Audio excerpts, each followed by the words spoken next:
여러분 안녕하십니까. 자, 이제 우리가 어떤 단계에 있는가 하니 제가 이제 계속 그랬죠.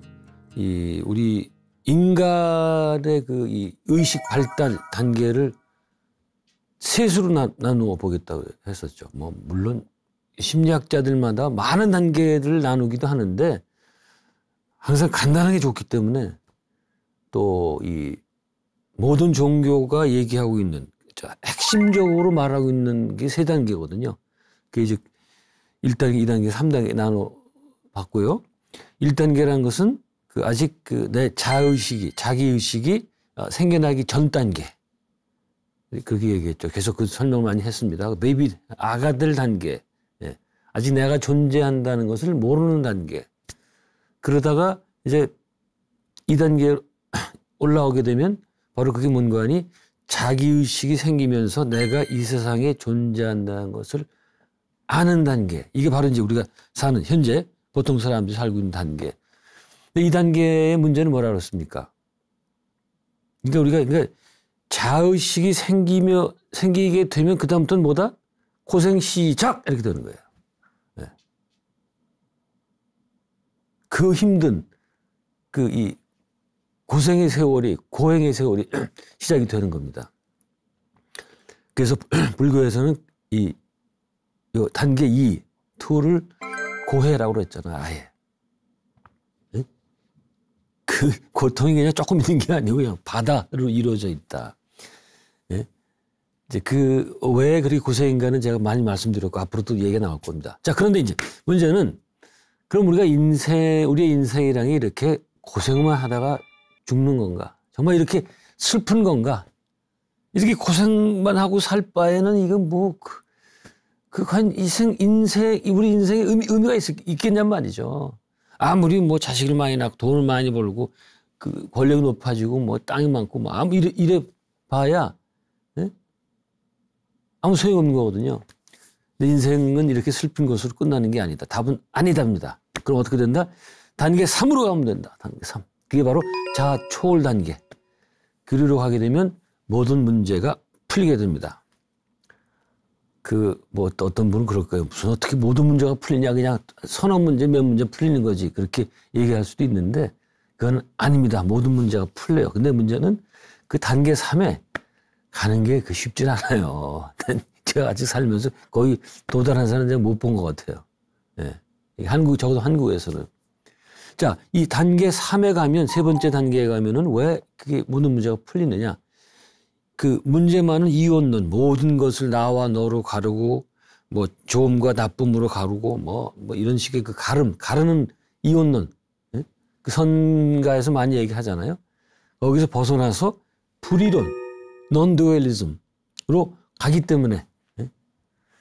여러분, 근데 이제 우리가 불이론자 얘기를 하면은, 그거 어려운 얘기 아니냐? 이제 이렇게 얘기하실 수가 있는데, 어려울 거 하나도 없는 게, 불교는 제가 항상 대단한 종교라고 생각하는 게, 이런 어려운 교리가 일상생활에서 볼 수 있어요. 어디? 절에 있다면, 절에. 절에 가면 어떻습니까? 맨 처음에 일주문이라는 게 있죠. 일주문은 조선시대 생긴 문이라고 얘기를 하던데 어떻든 현재로서는 일주문이 있습니다. 가장 간단한 절의 구조를 따지면 일주문이 있고 그다음에 천왕문, 사천왕문이 있죠. 그다음에 불이문 이거거든요. 이렇게 돼 있어요. 물론 중간에 다른 문들이 있을 수 있는데 가장 간단하게 따지면 이렇게 됩니다. 이게 어떤 구조인가 하니 일주문이라는 것은 이런 거예요. 이제 거기서부터 불이문까지는 일종의 중간 영역이 됩니다. 불이문 넘어가면 이제 부처님 땅이거든요. 붓달랜드예요. 예? 에버랜드가 아니고 붓달랜드. 거기로 가기 위한. 근데 일주문 바깥은 세속입니다. 그래서 우리가 일주문을 들어서게 되면 천천히 부처님 나라로 들어갈 마음의 준비를 하는 거예요. 어떻게? 옆에 항상 이 내가 흐르고 있죠. 길에 많은 경우가 그렇습니다. 그래서 사회에서 묻었던 커피, 물 이런 것들을 내에 실려서 보내는 거예요. 그러면서 천천히 이제 부처님 나라로 이제 접근을 하게 되는데 이제 그다음에 이제 천왕문에서는 경호원들한테 한번 점검 받는 거예요. 한번 쫙 스캐닝 받아서 이 사람 뭐 불은 이상한 거 없나 안 받고 그다음에 불의문이 그게 바로 그겁니다. 이제 단계 3 이혼론을 넘어선 그런 문으로 들어가는 거예요. 그럼 바로 뭐가 나와요? 대홍정이 나오죠. 부처님 집이 나온 겁니다. 거기 그 안은 불의문 안의 영역은 이 부처님 나라 혹은 영역 제3의 영역 이렇게 됩니다. 저는 이게 절에 갈 때마다 교리를 이런 식으로까지 이 건축에다가 적용시켜서 만든 그런 종교가 있을까? 더구나 불의론, 넌-듀얼리즘 같은 그렇게 심오한 교리를 항상 접할 수 있게 딱 이름을 적어 놨으니까 그런 종교가 있나 자꾸 생각을 해보는 잘 모르겠어요. 네. 그러면서 제가 말하는 불의론은 어려운 게 아니고 여러분들이 항상 다니는 절에 가면 항상 있단 말이죠. 앞으로 이제 아마 근데 별로 생각을 안 하고 그냥 절을 다니는 사람은 불의문이 무슨 의미인지 모를 거예요. 근데 그거 엄청 대단한 겁니다, 그거. 예? 그거 들어가는 순간 천당이래, 천당. 예? 극락도 아니에요, 극락. 극락이란 거는, 아미타종의 극락이란 거는, 그거는 여기 비하면 아무것도 아니에요. 그건 하나의 제한된 영역이고, 이거는 모든 걸 넘어선 그런 영역으로 들어가게 되는 겁니다. 한번 그런 생각을 갖고 앞으로 절을 다니실 때, 한번 생각을 되뇌면 좋겠어요. 자, 이 단계 3의 영역으로 들어가게 되면 인간은 지복, 블리스, ultimate happiness 혹은 궁극적인 행복? 이런 것을 맛볼 수 있게 된다. 이게요, 이건 저도 그렇게 안 겪어서 잘 모르는 건데, 이때 느끼는, 체험하는 궁극적인 행복은 이 단계 2에서, 두 번째 단계에서 겪는 소소한 행복과는 비교가 안 되겠다. 그러니까 이제 단계 2에서 겪는 소소한 행복은 이런 것들이죠. 복권이 당첨되든지, 내가 하고 싶은 회사에 들어가게 되든지, 아니면 어떤 일정한 높은 지위를 얻게 되든지, 내가 했던 영화가 책이 대박이 터지든지, 이런 것들이 소소한 행복이거든요. 이런 행복을 우리가 단계 3에서 느끼는 궁극적인 행복과 비교하면은 대낮의 반딧불에 불과하다. 우리가 지금 단계 2에서 느끼는 행복이라는 거는 진짜 이 궁극적인 행복이 비교하면은 대낮의 반딧불 아시겠죠? 그 환한 반딧불이 밤에나 그게 의미가 있죠. 낮에 무슨 의미가 있습니까? 그런 면에서 그렇게 차이가 나요. 이 단계 3에서 느끼는 행복이라는 게. 이게 또 비교할 수 있는 지금 제가 드는 생각이 있네요. 깨달은 스님 보고 이제 선가에서 깨달으면 어떻게 됩니까? 그랬더니 1일 시오일. 그럼 이제 처음 듣는 사람 모르죠? 영어로 번역하면 every day is good day예요. 아주 영어로 하면 금방 들어와요. 예. 나날이 좋은 날. 정말 행복만 있기 때문에. 왜 행복만 있다? 내가 모든 걸 행복으로 보기 때문에, 내 시각이 바뀌었기 때문에.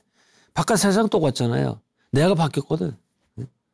모든 걸 긍정적이고 행복이라는 시각에서 보기 때문에. 그래서 1일 시오일, every day is good day. 자, 이렇게 되는데, 이게 이제 단계 3의 특징은 이겁니다. 아까 이제 단계 2에서 단계 2 두 번째 단계에서 자아가 생겼잖아요. 그 문제 많은 자아를 초월해야 가능하다. 예? 여기 다시 초월이 나옵니다. 초월. 결국 종교는 초월이겠다. 예? 예. 또 이거를 또 잘 이해가 안 될 것 같아서 제가 이제 미국 학자의 설을 한번 원용을 해보겠습니다. 가끔 말씀드렸던 건데, 에브라임 매슬로우란 벌써 한 40년 이상 된, 제가 이 공부를 80년도에 미국서 하고서 그 다음엔 잘 안 해가지고 그 뒤는 모르겠고 전부 40년 전에 그 얘기거든요. 근데 인문과학이 좋은 거는요, 바뀔 필요가 없어. 거의 바뀌는 게 없어요. 그래서 옛날에 공부하고 지금도 그대로 쓸 수가 있습니다. 예를 들어서 프로이드가 성욕론 얘기했잖아요. 성욕. 응? Everything is libido. 모든 건 리비도에서 비롯된다. 그거 안 바뀌잖아요. 그거. 100년이 다 된 설이지만 뭐 이런 것도거든요. 마찬가지다. 에브라임 매슬로도 마찬가지다. 아직도 그 많은 교육자나 심리학자들이 이 사람 얘기를 하고 있습니다.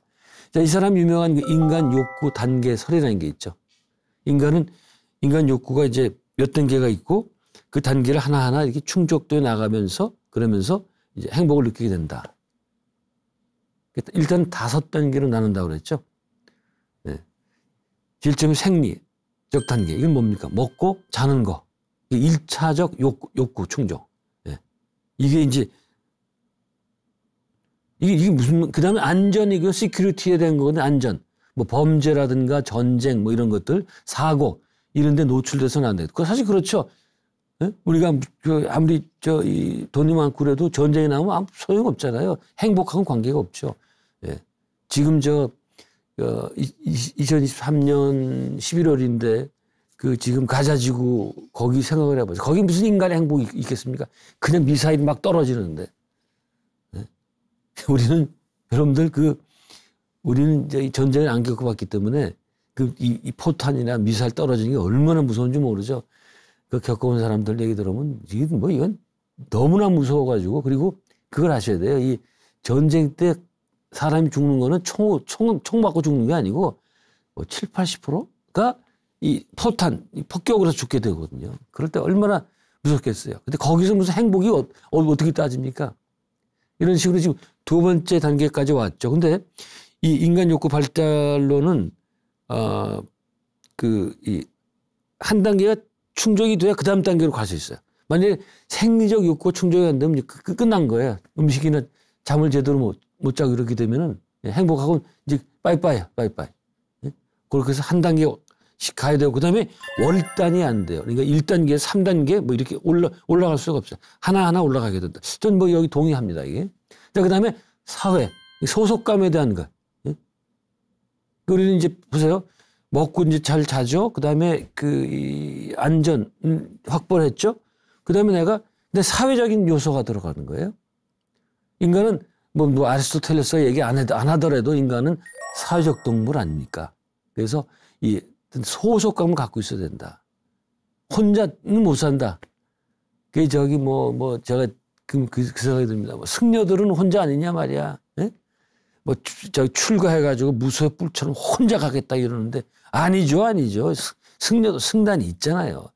그런 거 없이 혼자 있는 사람은 정말 드물어요. 인간은 소속이 돼 있어야 그 행복감을 느낀다. 그 다음에 자아존중감이에요. 이 자존감, 줄여서 자존감, 셀프 이스팀이라고 그러는데 이게 사실은 굉장히 중요한 겁니다. 네. 사회적으로 이제 소속감도 얻었고, 그 다음에는 자기 문제인데 이건 뭔가니 나라는 사람이 이 세상에 있는 게 좋겠구나라든가 나는 정말 존중을 받을 만한 사람이겠구나. 그는 자기가 귀하다는 생각을 갖는 거예요. 네. 이게 없으면은 아무리 돈이 많고 아무리 지위가 높아도 행복하지 못합니다. 거꾸로 말해서 돈이 없고 지위도 없는 사람일지라도 이 자아 존중감만 갖고 있으면 그 사람은 행복해요, 이거는. 그래서 굉장히 중요한 겁니다. 이 행복의 기본 조건에서 앞에 세 단계를 떠났을 때 4번째 단계. 근데 이게 언제 생기는 거예요? 어떻게 생기는 겁니까? 첫 번째 부모에게서 받는 거예요, 이거는 첫 번째. 일단 부모하고 같이 사는 걸 이제 조건으로 하고. 네? 그러니까 자아 존중감은 누구한테서 받는다? 가장 큰 것은 부모에게서 받게 된다. 여러분들 그 교육이라는 게 별거 없어요. 어떻게?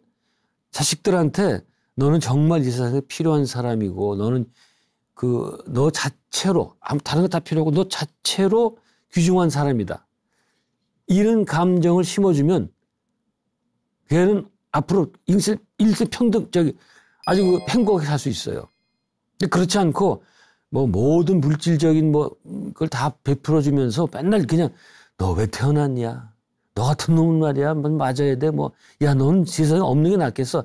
그런 소리를 매일 들으면 이 친구는 결국 어떻게 돼요? 나중에 우울증 빠지든지 요새는 조현병이라고 그러는데 정신분열증 이런 데로 가가지고 절대로 아무리 물질이 풍부해도 안 됩니다. 응? 그런 친구들이 있죠.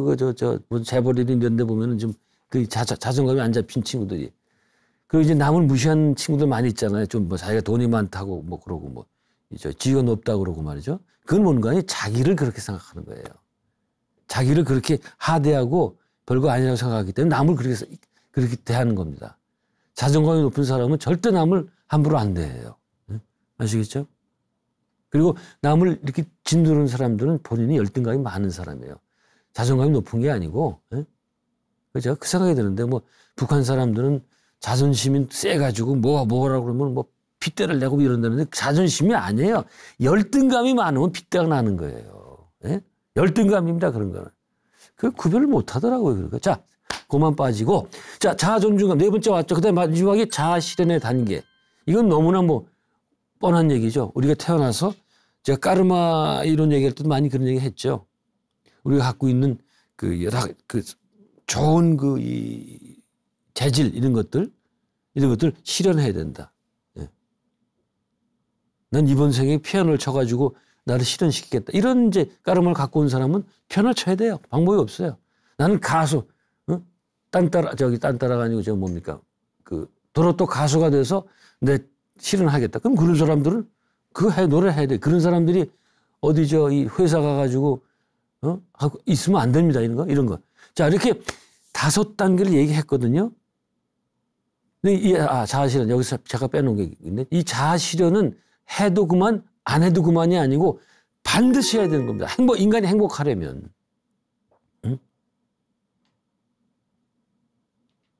그래서 제가 매일 주장이 어서 우리가 행복하려면 자신의 카르마를 알고 내가 이번 생에 무엇을 통해서 자아 실현할 수 있을까를 찾아내야 되겠다. 그 찾아내는 방법은 뭐라고 그랬죠? 내가 어떤 일을 할 때 이 일이 재밌고 아무 의심이 안 들 때, 하기 싫다는 생각이 안 들고, 그게 이제 자기가 하고 싶어 하는 거예요. 뭐 저 같은 경우 이 종교 공부고 이렇게 종교를 같이 나누고 가르치고 이런 일. 언제 해도 재밌어요. 제가 이번 강의 준비하면서 이제 한 2-3번을 봐야 되거든요, 이거. 근데 어제도 봐야 되고 또 며칠 전도 봐야 되고 그전에는 또 원고 또 써야 되고 이제 원고를 이제 준비해야 되잖아요. 그럼 2-3번 보는 건데 볼 때마다 재밌어요, 이거. 다 아는 건데. 이거 다 책으로 낸 건데. 그래서 전 바로 이런 게 저한테는 이게 자아 실현하는 그런 수단이 되겠죠. 근데 우리 인간들은 모두 그런 거 다 갖고 있다. 자아 실현할 수 있는 그런 이 재질을 다 갖고 태어났어요. 아무리 아닌 것 같아도 누구든지 다 갖고 있어요. 그래서 좋은 사회는 어떤 사회다? 모든 국민들, 시민들이 그 자아 실현할 수 있는 재질을 발휘할 수 있는 그런 환경을 만들어주는 게 그게 진짜 좋은 사회란 말이에요. 과연 한국이 그런 사회일까? 저는 뭐 그렇게 절대 보지 않습니다. 지금 한국 교육 차제 저도 얼마 전에 무슨 수능 시험 본다고 뭐 어쩌고 저쩌고 말이 많았잖아요. 뭐 어쩌고. 전 아주 우스운 게 고등학교, 중고등학교 때 배워가지고 지금까지 써먹는 게 거의 없어요. 수학 시간, 물리 시간 배운 거 지금 써먹는 게 뭐 있습니까, 그게? 그 쓸데없는 거 배워가지고 수능 시험이나 보잖아요. 근데 그거 보면서 그 시험은 뭘 보고 말이야. 내 인생에 아무 도움 안 되고, 그 다음에 이 자아 실현하는데 아무 도움 안 되는 건데. 저는 그 주의가 그래요. 학교 다닐 필요 없다, 예요. 제가 학교 다니는 좋은 점이 있어요. 친구들 만나는 거. 그건 좋아요. 그 다음에 그 친구들한테 자극받아서 내 공부. 전 지금도 중고등학교 때 읽었던 한국 중단편이라든가 세계, 명작들 이런 거. 그거 읽었던 기억만 나지 공부한 기억은 안 나요. 영어는 할 수 없이 하긴 했지만은 수학의 벡터인지 인수분해인지 로그인지 그거 뭐 합니까 도대체 그거. 어디 써먹어요 도대체 그걸. 참 이상한 일이에요. 그런 식의 한국이 아직도 그렇게 돼 있기 때문에 자아 실현할 수 있는 그런 환경들은 안 돼 있다. 학교에서 해줘야 되거든. 학교에서 일단 기본적으로 가정에서 해줘야 되지만은. 그럼 넘어가네요. 자, 근데 매슬로우가 이렇게 5단계를 얘기했는데, 그리고 한국에 있는 그 교육학자니 심리학자는 이것만 얘기를 하더라고요. 근데 이 양반이 죽기 1년 전인가 한 단계를 더 놔요. 6번째 단계. 뭐다? 자아 초월 단계가 있어야 된다. 그러니까 자아 실현 갖고만도 안 되는 거예요. 그것마다 다 버리고 초월해야 돼. 자아 실현하던 거 다 잊어버리고 응? 초월해야 되는 거예요.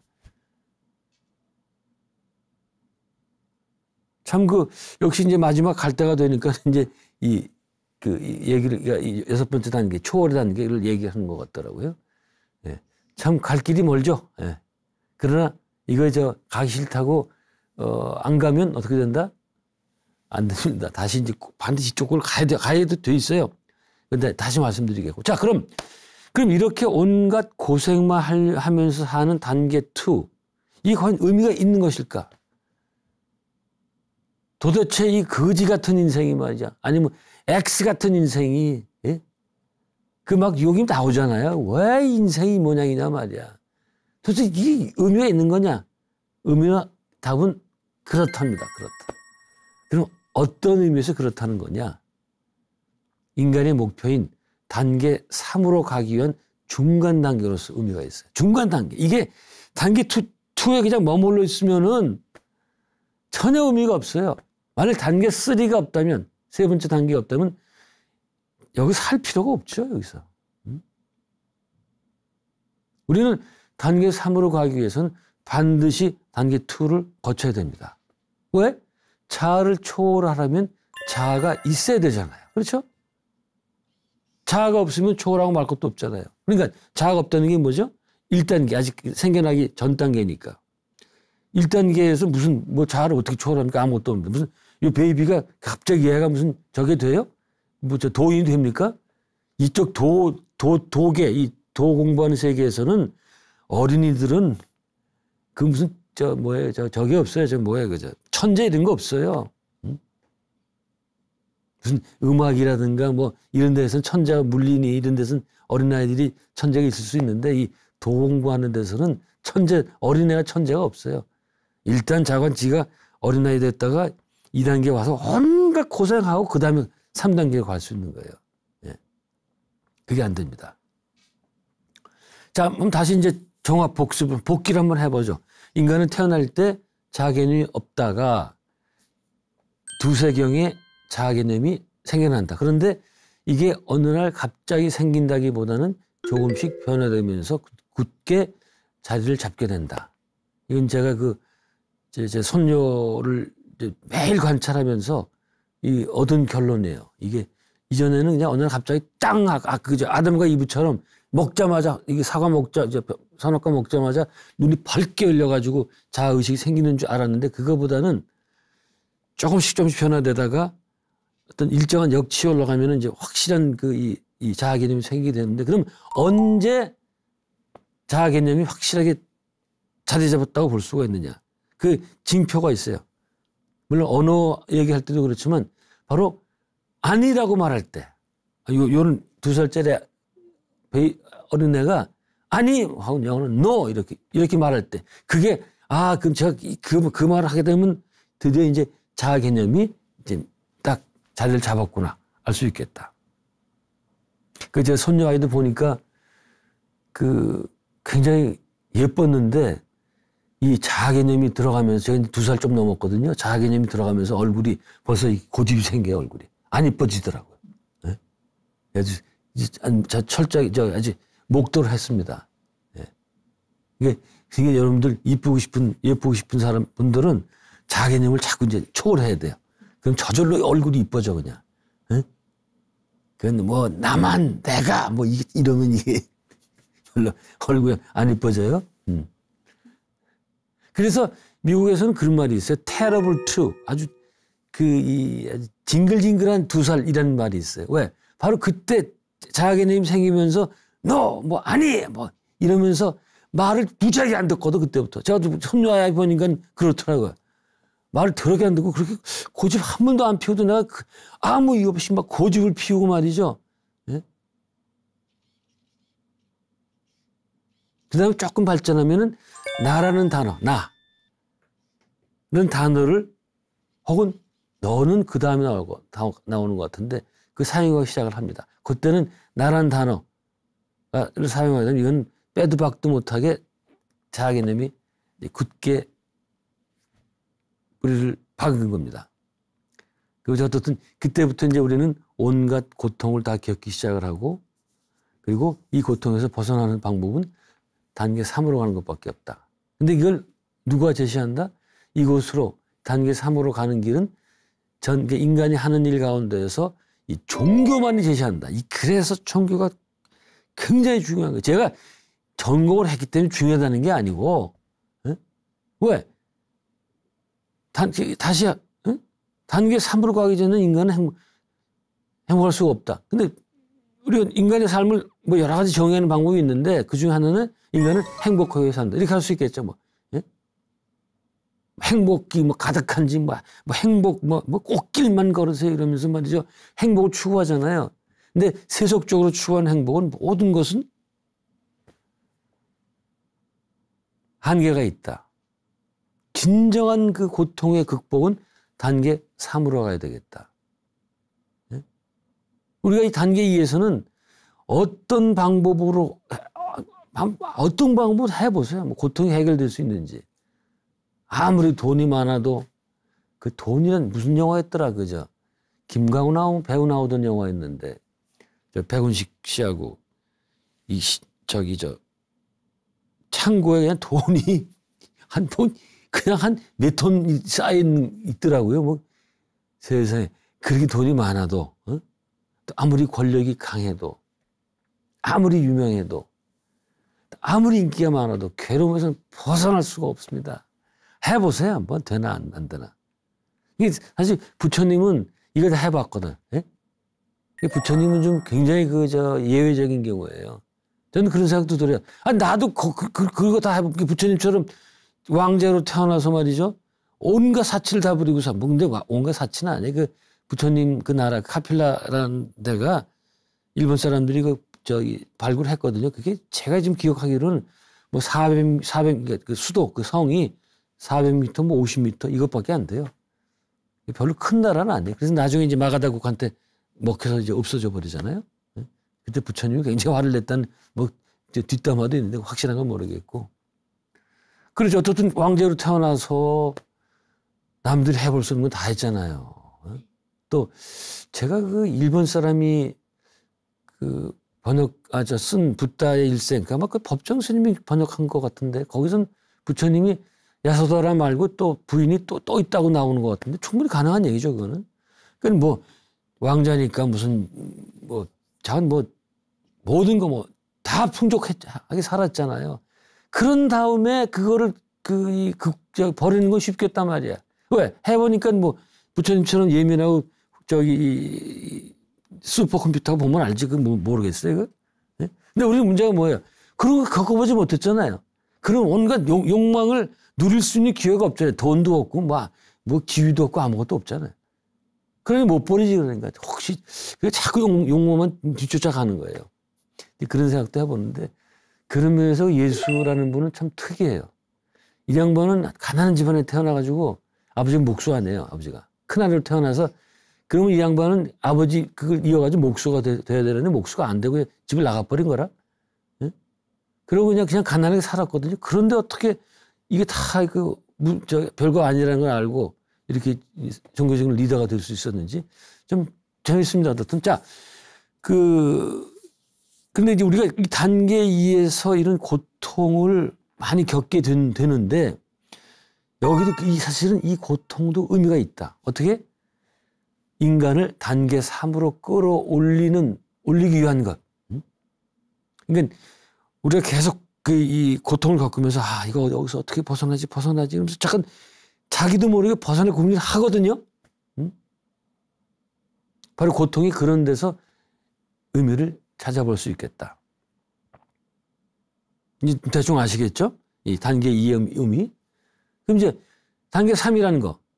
이게 사실은 종교에서 말하는 가장 중요한 건데 이건 어떤 것이며 그것으로 어떻게 갈 수 있겠는가.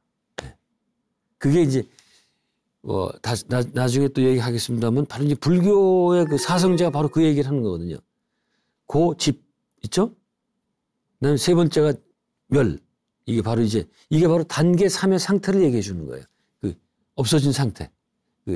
고통이 없어진 상태. 그러니까 멸 아니 멸. 그다음에 단계 3으로 가는 길 이렇게. 사성제가 그게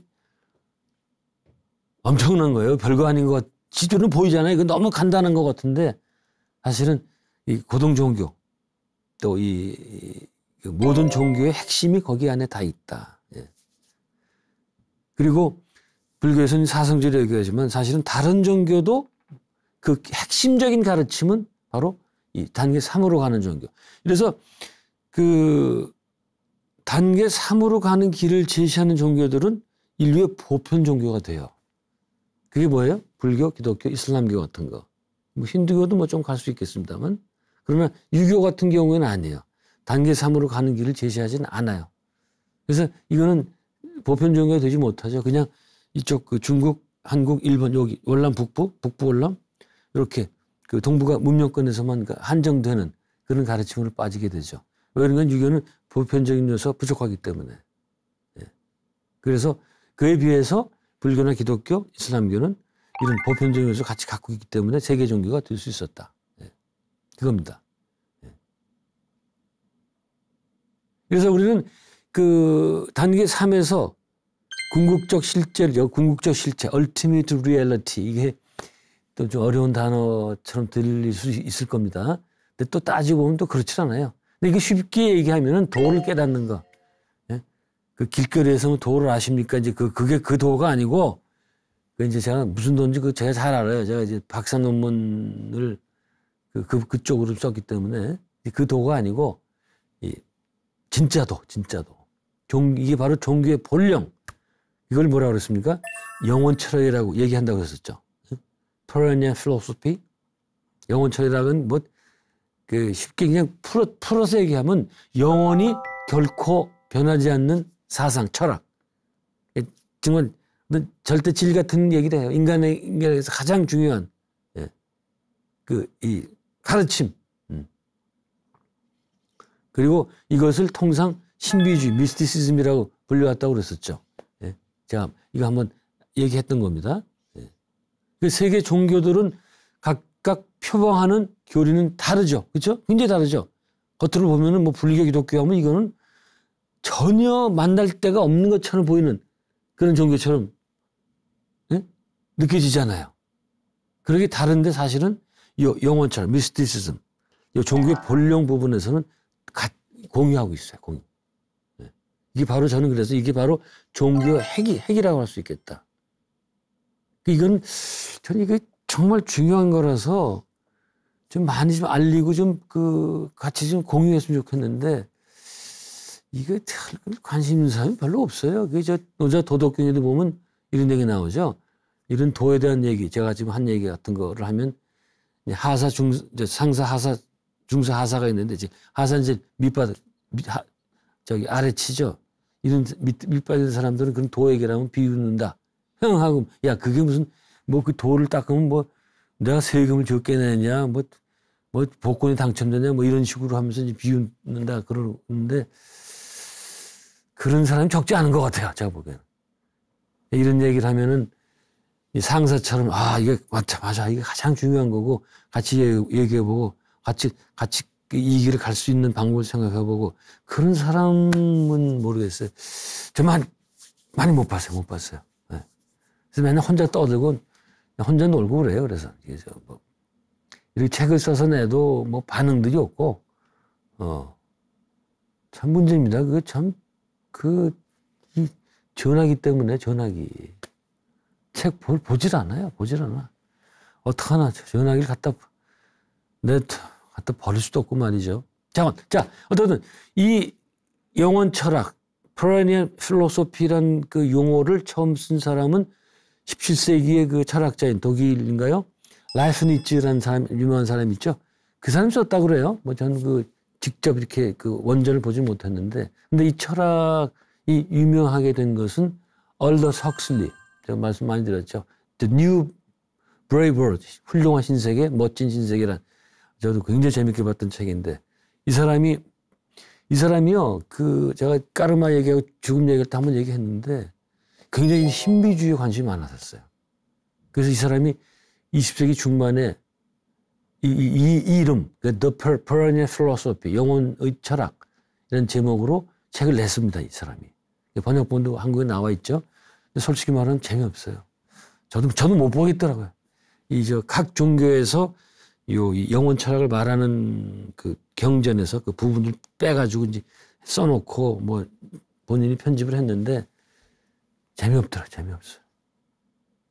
그거 안 보셔도 돼. 제가 강의만 들으면 돼요. 네? 네. 사실 강의만 들으면 돼요. 어떻게 생각하면 책 볼 필요가 없죠. 왜 그런 거니? 부처님 제자 중에 뭐 책 보고서 책 본 사람 없잖아요. 그냥 맨날 부처님 말씀만 들었지. 그리고 다 깨달았잖아. 그럼 되는 거예요, 그러면은. 네. 이 강의만 잘 들으면 됩니다. 책 안 보셔도 돼. 근데 이제 그거는 좀 다른 게 부처님의 그 교단 그 경우에는 부처님하고 같이 있었잖아요. 책이 부처님하고 같이 있는다는 건 이거는 상상도 못한 행복이에요. 말도 못해. 이건 도대체 3대 뭐 얼마큼 많이 복을 져야 그런 일을 당할 수 있을지 뭐 모르겠어요. 예? 그 깨친 분하고 같이 있는다는 거는 예? 왜 우리가 저 인격이 훌륭한 분하고 옆에 있으면 그냥 나도 그냥 기분이 좋아지고 마음이 부드러워지고 그냥 저절로 도가 닦여지잖아요. 덕이 쌓이고 그렇죠? 예? 그래서 공자가 얘기했던 논어에도 이런 얘기가 나오잖아요. 군자 미인. 군자는 사람을 아름답게 한다. 예? 이때 미인은 아름다울 미는 동사입니다. Make somebody beautiful. 그게 뭔가 하니 군자가 아름다운 사람이기 때문에 그런 사람하고 있으면 자신은 그냥 자동방으로 아무것도 안 해도 그냥 아름다워지는 거예요. 그래서 그런 좋은 분들하고 많이 만나야 돼요. 그런 분들하고. 응? 부처님하고 같이 있으면 저 그런 생각 해봐요. 야, 그때 그 초기 교난에 제자들하고 있을 때 과연 어땠을까? 그런 생각들. 모르긴 몰라도 그 부처님하고 같이 있으면은 그 생 내에 깨달을 수 있는 확률이 엄청 높아질 겁니다. 예? 지금 안 계시니까 할 수 없죠. 뭐 이런 강의나 서로 하면서 서로 토론하고 그러면 그럴 수밖에 없죠. 자, 어쨌든 세계 종교들이 내세우는 교리는 아까 제가 말씀드렸죠. 너무 달라요. 예를 들어서 유신론과 비유신론교. 그게 유신론교는 대표는 기독교고 비유신론교는 비유신론교는 불교라고 할 수 있겠죠. 얼마나 다릅니까? 기본부터 달라져 버리잖아요. 기독교는 신이 있다라고 그러고 불교는 그런 신은 없다라고 해요. 이거 어떡하죠, 이거? 첫 번부터 달라져 버렸어요. 도대체 어떤 게 맞냐 말이야. 예? 만약 그 중에 하나만 맞는다면 어떻게 됩니까? 무슨 문제가 생겨요? 다른 하나는 틀린 게 되잖아요.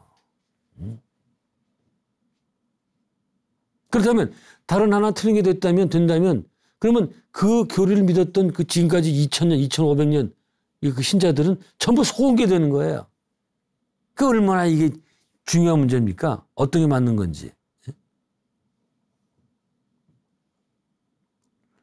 이렇게 이 드러나는 모습, 이걸 이제 드러나는 가르침, 현교라고 그러는데 이렇게 이 드러나는 가르침은 너무나 다르기 때문에 서로 공통점이 없을 것 같은데 사실 안으로 들어가게 되면 이 세계 종교들이 서로 만나는 지점이 있겠다.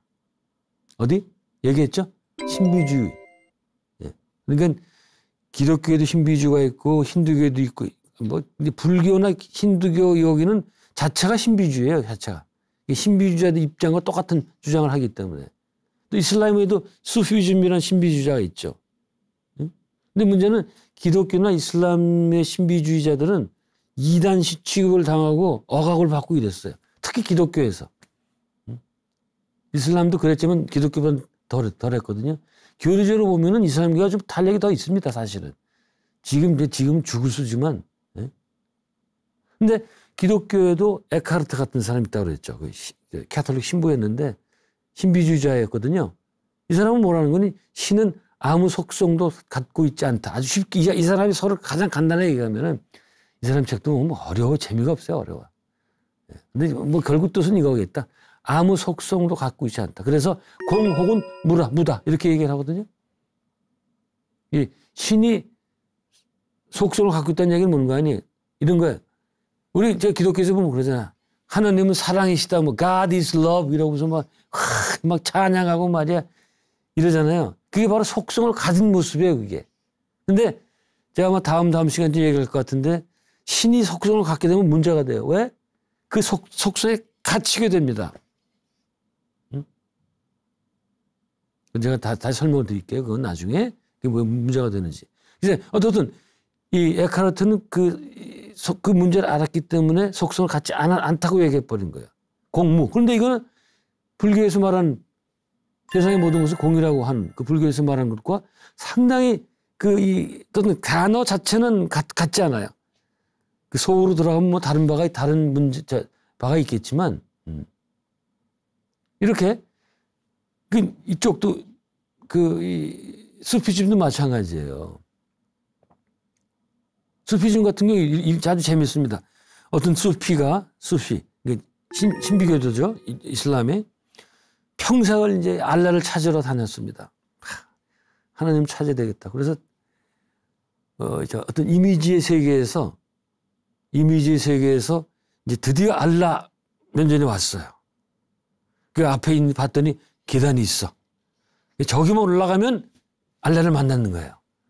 이건 이미지상입니다. 뭐 진짜 어디 그게 있다는 게 아니고, 올라가서 딱 보니까 알라의 그 의자에 거기에 알라가 앉아 있어. 이야, 그래가지고 드디어 내가 알라를 받고 나고 딱 봤더니 답이 뭘까요? 내가 앉아 있는 게 내가. 응? 결국 신을 찾으러 다녔다고 해서 신 찾았다고 생각했더니 바로 그게 나야. 그럼 이게 얼마나 불교와 비슷해요? 불교에서 참나 찾는 거하고. 응? 응? 이런 식이에요, 이런 식. 신비주의자들은 다 통하는 바가 있다. 그러면서 굉장히 재밌습니다. 그래서 항상 걱정이, 저는 굉장히 재밌는데 여러분도 재밌을지 이게 걱정이 돼요. 괜히 재밌으니까 막 이상한 소리하고 자꾸 옆길로 빠지는데 이게 괜찮게 들릴지 모르겠습니다. 자, 뭐 시간이 다 돼서 마무리하고 이제 이제 우리가 다음 단계에서 중요시 해야 되는 게 이 궁극적 단계라고 할 수 있는 단계 3. 이게 어떤 건지 한번 확실하게 알아가보는 것으로 다음 시간을 시작하도록 하겠습니다. 네, 오늘 여기까지입니다. 고맙습니다.